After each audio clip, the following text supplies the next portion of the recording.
except for maybe Gabi, I'm probably the oldest one here. But I'm probably the newest Christian. And so, being such a rookie, I have to say I feel a little odd, trying to teach y'all anything meaningful, but I'm going to do my best. Yeah, could be. So, but we're here, we're all believers, right?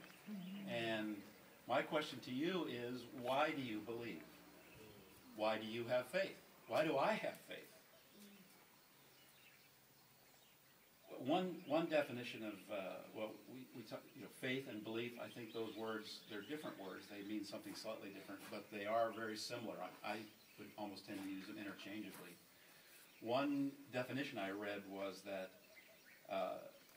faith is the will to believe. And another thing I read about faith is that it's also more than belief, because by faith you accept what Jesus has done for you. You receive him as the only one who can save you from sin, and you live out your faith by obeying his commands. Another description of faith that I read that I liked was faith is, and you have to forgive me for reading some of this, but I want to make sure I get the words just right. But faith is more than faith is believing and trusting in Jesus Christ and reaching out to accept his wonderful gift of salvation. So my theme today, though, and why we're here, if we were at Twin Lakes Church and Pastor Dave or Pastor Renee was giving a message, he would say, pull out your message notes that look like this. So pull out your message notes. Picture the blank, and the first thing, the first fill in, the only fill in, is that faith is blank. And my theme today is that faith is a choice. Mm-hmm. Interestingly, there are people who choose not to believe, and these are the skeptics. And they like to seize upon contradictions in the Bible as examples of why the scriptures are unreliable. They say there are irreconcilable discrepancies among various accounts in the Bible, and therefore how can you trust anything that it says? And one example has to do with the accounts of the miracle that occurred here. So let's review quickly what happened here. After crossing the Sea of Galilee in a storm, and that was a miracle to get here, and he encountered a demon-possessed man who came out of the tombs. I'm not sure where the tombs were. And this, I understand that this is a Byzantine monastery. It's one of the largest Byzantine monastery in all of Israel, I believe. There is believed to be. We'll correct it, Jacob. Okay. I didn't have the original research. No. The original. Yeah, I just had other books. Gabi helped build it. But it was built, I believe it was built to commemorate the miracle that did occur. That's correct. So he encountered a demon-possessed man. Jesus cast the demons out of the man into a herd of pigs, and the pigs, now being demon-possessed, all ran down the hill into the lake and were killed, drowned. So then when people heard about that, by the way, this was a lot of Gentiles lived in this area, therefore that's why there were pigs. But the people who heard about this miracle, at first they were really afraid because they had never seen a supernatural power like this. But the other reason they were mad about it was because they lost their herd of pigs. Mm-hmm. And they were more concerned about losing their pigs than they were about the fact that the man had the demons cast out of him. I had to look up exactly what it meant to be demon-possessed. And it means that demon-possessed people are under the control of one or more demons. And demons are fallen angels who joined Satan in his rebellion against God, and now are evil spirits under Satan's control. They help Satan tempt people to sin and have great destructive powers. But whenever they are confronted by Jesus, they lose their power. So now back to the skeptics who like to cite the contradictions that they view about this. In Matthew, the place that this happened was referred to as the region of the Gadarenes. And in Mark and Luke, it's the region of the Gerasenes. So I guess those are the regions around the towns of Gerasa and Gadara. So some people look at this and say, this is an obvious contradiction. These are two different places that it cannot be reconciled. Therefore you can't believe the Bible. Case closed. One of my favorite authors, Christian authors, is Lee Strobel, and I've read a number of his books, and I'm sure you all are way ahead of me on that. But The Case for Christ, The Case for Faith, The Case for the Creator, and there's one or two others I can't quite remember the title of, but I really like what he said about this event.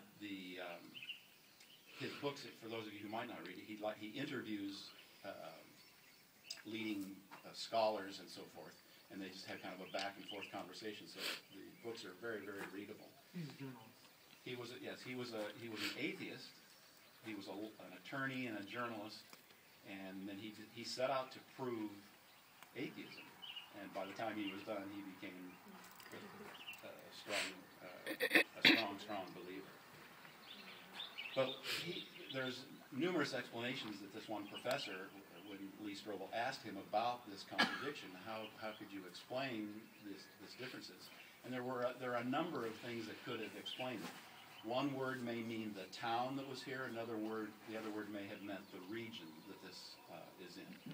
Another explanation could be just a simple. Well, we've certainly seen that places have more than one name, and it also could have been just issues of translation from from Greek into Hebrew or Hebrew into Greek as the different translations were being as the different books were being translated. So it also could be that Matthew was writing to a Jewish audience, so he recorded the specific town where the event happened because they would know. And Mark and Luke were writing to Roman and Greek audiences, and so he may have recorded the nearest city recognizable to his readers. So there are these good explanations, good possible explanations, for what I think are really minor discrepancies. I don't need to know exactly why the names of the towns are different. I mean, I tend to believe, in fact, I feel bad for the skeptics who seize on that, what they view as a discrepancy, and therefore don't believe in the miracles of Jesus. In John 12:37, he says, and it was regarding the many miracles that the people have seen, it says that even after Jesus had done all these miraculous signs in their presence, they still would not believe him. Then 2 verses later, in verse 39, it says, for this reason they could not believe. So the skeptics who point to these minor discrepancies, what I view as minor discrepancies in the naming of this place, they would never be satisfied with reasonable explanations, because they have made a decision of the will to deny the message of the miracles, which is the evidence that Jesus is God. Now, that's different than doubt. I'm going to say just a couple words about doubts. It's not to say that we can't have doubts. Doubt is not always bad. We know that Jesus was not hard on Thomas for his doubts, for sure. Some people, like me, for example, need doubt before they can believe. Because if doubt leads to questions, and questions lead to answers, and the answers are accepted, then doubt has done good work. I wanted to read one other thing from study notes that are in one of the Bibles that Heidi and I are reading about the difference between pretending versus believing, and I want to just read this. It says, biblical faith involves a balanced perspective, believing God's word in the face of one's circumstances while not ignoring the circumstances or pretending no problem exists. Faith recognizes the problem, then presents it to God, acknowledging him in the face of that problem and declaring his truth and promise as the greater word on the subject. Authentic faith does not deny the obstacle at hand, but declares that God is greater than the obstacle. Examples. Faith does not deny that a sickness is in the body, but declares Jesus' ability to heal the body.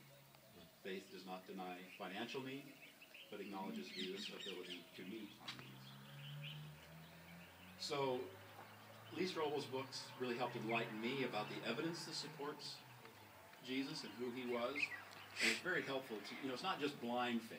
You don't believe just because. So we have the historical evidence, we have archaeological evidence, anthropological, eyewitness evidence that Lee Strobel goes through his books. And so those are really other good reasons to believe. But I don't think they're really the main reason, at least that I believe. I believe because I've chosen to believe. It's my choice. It's made by my free will. But I think being able to make that choice is a gift from God. Amen. So that blank that you filled out, faith is, it's up to you to choose what faith is to you. I think that's very cool.